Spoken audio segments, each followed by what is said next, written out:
ناظرین کرام، فیض رمضان میں ایک مرتبہ پھر آپ کا خیر مقدم کرتے ہیں۔ اب جن شخصیت کو ہم آپ سے ملوانے لگے ہیں، آپ نے ہمارے ادارتی تعارف کے جتنے شعبے دیکھے، میں جو طلبہ یہاں آتے رہے، قرات کرتے رہے، نعتیں پڑھتے رہے، میں ان کا ذکر نہیں کر رہا، بلکہ ہمارے جتنے ادارتی تعارف میں جو اساتذہ کرام تشریف لائے، جو شعبوں کو ہیڈ کر رہے ہیں، لے کر چل رہے ہیں، ان کے ویژن میں کام ہو رہا ہے، وہ تقریباً جتنے لوگ آپ نے یہاں دیکھے ہوں گے، آپ جو شخصیت آج ہمارے ساتھ موجود ہیں، آپ ان کے استاد ہیں۔ ایک قریب کوئی 30 سال کا عرصہ ہے جو آپ بخاری شریف لوگوں کو سنا رہے ہیں، لوگوں کو بتا رہے ہیں، احادیث کا پیغام پہنچا رہے ہیں۔ ماشاءاللہ بڑی خدمات ہیں احادیث مبارکہ کے لیے آپ کی، اور یہ کہا جائے کہ آپ نے اپنی زندگی کو وقف کر دیا اس کام کے لیے تو بھی غلط نہیں ہوگا۔ ایک طویل وقت سے مسجد قباء جو کہ کراچی میں موجود ہے، اس میں بطور خطیب و امام اپنی خدمات سر انجام دیتے ہیں۔ ساتھ ہی آپ کو پورے پاکستان میں بلایا جاتا ہے، سنا جاتا ہے۔ اصلاحی آپ کے جو خطبات ہیں، وہ خطبات عزیزی کے نام سے آپ کی ایک کتاب بھی شائع ہو چکی ہے۔ پورے پاکستان میں آپ کو مختلف محفل میں، مجالس میں بلا کر آپ سے سنا جاتا ہے، آپ کی باتوں سے نصیحتیں لی جاتی ہیں۔ ساتھ ہی یہ بھی آپ کو بتاتے چلیں کہ جامعہ بنوریہ عالمیہ کی جتنی انٹرنیشنل اور جتنی مقامی برانچز ہیں، ان میں جب دستار بندی کی تقریب ہوتی ہے، ختم بخاری ہوتا ہے، اس موقع کے اوپر بھی آپ کو خصوصی طور پر وہاں پر انوائٹ کیا جاتا ہے۔ آپ وہاں جاتے ہیں، بنوریہ کی نمائندگی بھی کرتے ہیں، طلبہ سے بھی مخاطب ہوتے ہیں، احادیث مبارکہ کا پیغام بھی ان تک پہنچاتے ہیں۔ ہماری خوش قسمتی ہے کہ آپ نے باوجہ، ظاہر سی بات ہے کہ آپ کی مصروفیات ہیں، کچھ یہ بھی معاملات آڑے رہتے ہیں کہ ظاہر سی بات ہے کہ چیزوں کو مینج کرنا، لیکن اس کے باوجود آپ نے ہمارے لیے وقت نکالا۔ ہماری خوش قسمتی ہے کہ آج ہمارے ساتھ موجود ہیں شیخ الحدیث جناب مولانا عزیز الرحمن ہزاروی صاحب۔ السلام علیکم۔ وعلیکم السلام ورحمۃ اللہ۔ حضرت خیریت سے ہیں؟ اللہ کا فضل ہے، الحمدللہ۔ الحمدللہ۔ میرے پاس حقیقی معنوں میں حضرت الفاظ نہیں ہیں کہ میں آپ کی آمد پر آپ کا شکریہ ادا کر سکوں۔ آپ کا بہت بہت شکریہ، اللہ آپ کو جزائے خیر دے۔ آمین ثم آمین، جزاک اللہ۔ حضرت بات وہی ہے کہ آج ایک جاگنے والی رات بھی ہے، 29ویں شب بھی ہے، رمضان رخصت ہو رہا ہے، اور رمضان میں کیا پایا، کیا کھویا، اور آنے والی زندگی جو ایک ظاہر سی بات ہے سب چینج ہو جاتا ہے، شیطان آزاد ہو جاتا ہے۔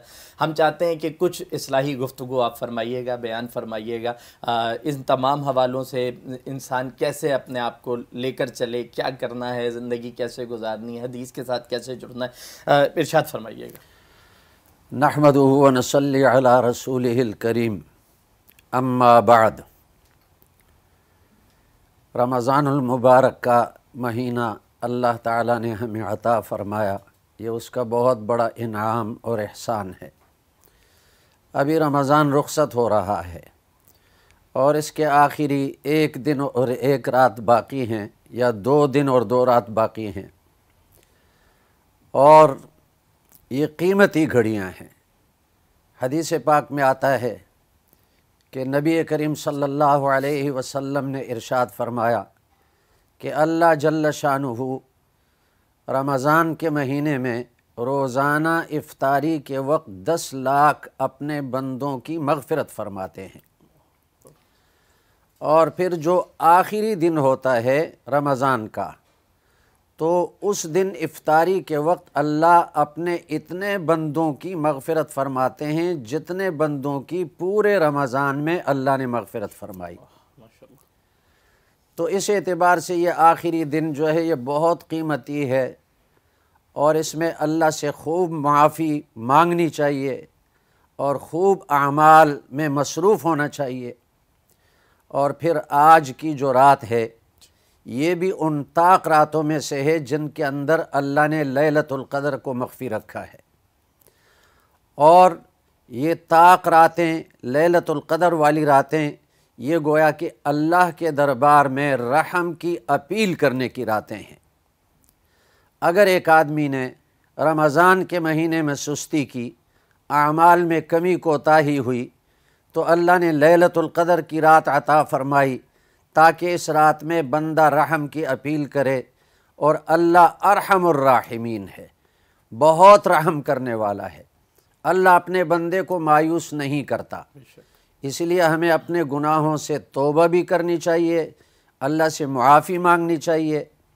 حدیث پاک میں نبی کریم صلی اللہ علیہ وسلم نے ایک مثال بیان فرمائی کہ اللہ اپنے بندوں کی توبہ پر کتنا خوش ہوتا ہے۔ مثال یہ ہے کہ جیسے ایک آدمی سواری پر سوار ہے اور اس کے ساتھ سواری پر اس کا کھانا پینا ہے، اور وہ جنگل اور صحرا میں سفر کر رہا ہے کہ وہاں کوئی انسان نہیں، کوئی گھر نہیں، اور یہ سفر کرتے کرتے تھک جاتا ہے اور پھر ارادہ کرتا ہے کہ کسی درخت کے سائے میں آرام کر لے، تھوڑی دیر سستانے کے لیے اتر جاتا ہے اور درخت کے سائے میں لیٹ جاتا ہے، اور اس کی آنکھ لگ جاتی ہے، اور تھوڑی دیر کے بعد اس کی آنکھ جب کھل جاتی ہے تو دیکھتا ہے کہ سواری غائب ہے۔ اب بیچارہ بہت پریشان ہے، گویا کہ اس کی زندگی اسی کے ساتھ متعلق ہے، اسی سواری کے ساتھ۔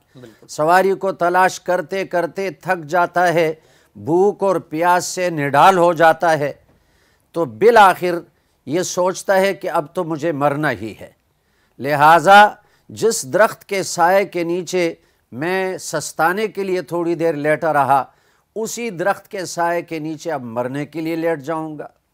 تو یہ آتا ہے، مرنے کے لیے لیٹ جاتا ہے، اور اس کی آنکھ لگ جاتی ہے، اور تھوڑی دیر کے بعد جب یہ جاگتا ہے تو دیکھتا ہے کہ سواری اس کے سامنے موجود ہے اور اس کا کھانا پینا اس کے اوپر موجود ہے۔ تو اس آدمی کو اتنی خوشی ہوگی کہ اس سے زیادہ خوشی کا تصور دنیا میں نہیں ہو سکتا، اس کو دوبارہ زندگی مل گئی۔ تو نبی کریم صلی اللہ علیہ وسلم نے فرمایا کہ اللہ تعالی اپنے بندے کی توبہ کرنے پر اس سے زیادہ خوش ہوتا ہے۔ ماشاءاللہ، اللہ۔ تو اب ہمیں تو چاہیے کہ اللہ کو خوش کریں، اللہ کو راضی کریں، اور اللہ توبہ اور استغفار سے خوش ہوتا ہے۔ پھر حدیث پاک میں یہ آتا ہے، نبی کریم صلی اللہ علیہ وسلم نے فرمایا، یغفر لامتی فی آخر لیلۃ من رمضان، قیل یا رسول اللہ اہی لیلۃ القدر؟ قال لا ولکن العامل یوفی اجرہ اذا قضى عملہ۔ نبی کریم صلی اللہ علیہ وسلم نے فرمایا کہ رمضان کی جو آخری رات ہوتی ہے، اس رات میں میری امت کی مغفرت کر دی جاتی ہے۔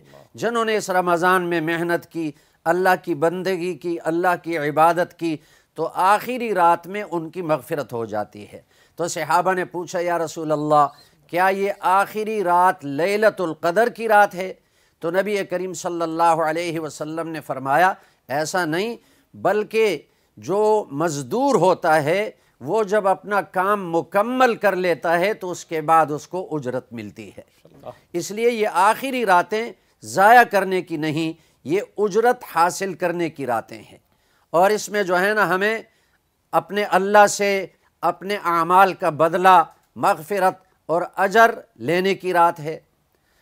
جبکہ آج کل کے معاشرے میں یہ بات چل رہی ہے کہ آخری راتیں وہ ضائع کر دیتے ہیں، بازاروں میں خریداری میں لگ جاتے ہیں، گھومنے پھرنے میں لگ جاتے ہیں، تو یہ ان راتوں کی ناقدری ہے، اس لیے ہمیں ان کی قدر کرنی چاہیے۔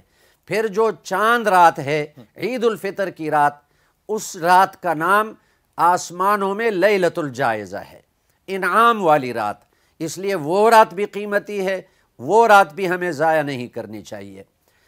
تو اللہ تعالیٰ نے توفیق دی اور فضل کیا، اور رمضان کے مہینوں میں اللہ کے بندوں نے، نبی کریم صلی اللہ علیہ وسلم کی امت نے بہت سی نیکیاں کما لی ہیں۔ لیکن ایک بات یہ عرض کرنی ہے کہ نیکی کرنا آسان ہے، نیکی کی حفاظت کرنا مشکل ہے۔ بے شک۔ تو نیکیاں تو ہم نے کر لیں اللہ کے فضل سے، اور رمضان میں اللہ نے ماحول ہی ایسا بنایا نیکیوں کا، جنت کے دروازے کھول دیے، جہنم کے دروازے بند کر دیے، شیاطین کو قید کر دیا، ماحول اللہ نے بنایا نیکیاں کرنے کا۔ لیکن اب ہمیں ان نیکیوں کی حفاظت کرنی ہے۔ جیسے ایک آدمی کے پاس قیمتی مال ہوتا ہے، قیمتی سرمایہ ہوتا ہے، اس کی وہ بہت حفاظت کرتا ہے، سونے کے زیورات ہیں، ہیرے ہیں، اس کی حفاظت کرتا ہے۔ لیکن ایک بندے مومن کے پاس جو نیکی ہے، یہ دنیا کے سارے خزانوں سے زیادہ قیمتی ہے۔ قیامت کے دن بندہ ایک ایک نیکی کے لیے اپنے والدین، اپنے بھائیوں، اپنی اولاد کے پاس پھرے گا، لیکن وہ اس سے دور بھاگیں گے۔ اللہ نے قرآن میں اس کا ذکر کیا کہ قیامت کا دن وہ ہے کہ جس دن بندہ اپنے ماں سے بھاگے گا کہ کہیں وہ مجھ سے نیکی کا مطالبہ نہ کرے، اپنے باپ سے بھاگے گا کہ کہیں وہ مجھ سے نیکی کا مطالبہ نہ کرے، اپنی بیوی سے بھاگے گا، اپنی اولاد سے بھاگے گا کہ کہیں وہ مجھ سے نیکی کا مطالبہ نہ کریں۔ تو نیکی کی قدر و قیمت کل قیامت کے دن معلوم ہوگی کہ نیکی کتنی بڑی چیز ہے۔ اس لیے ہمیں اپنی نیکیوں کی حفاظت کرنے کی ضرورت ہے۔